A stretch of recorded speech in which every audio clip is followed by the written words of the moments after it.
السلام عليكم. معكم برام متهامي.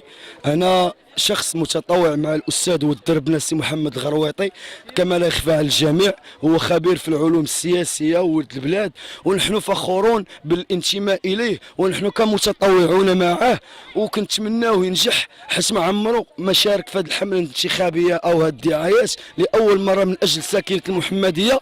وما أحوجنا إلى أناس يكونوا من ولاد البلاد ديالنا ويكونوا مثقفين ويدافعوا علينا في البرلمان ويعرفوا كيفاش يعارضوا الحكومة وكيفاش يحاسبوها من خلال الأسئلة الكتابية والأسئلة الشفوية، ويكونوا أناس مثقفين. ماشي خاصنا شي واحد مشكرة أو شي واحد أمي ما يعرفش يدافع علينا على المصالح ديالنا، هو خاصو يمشي المحاربة الأمية. هذا زمن تغيير، نحن شباب خاصنا أناس اللي ياخذوا بيدينا.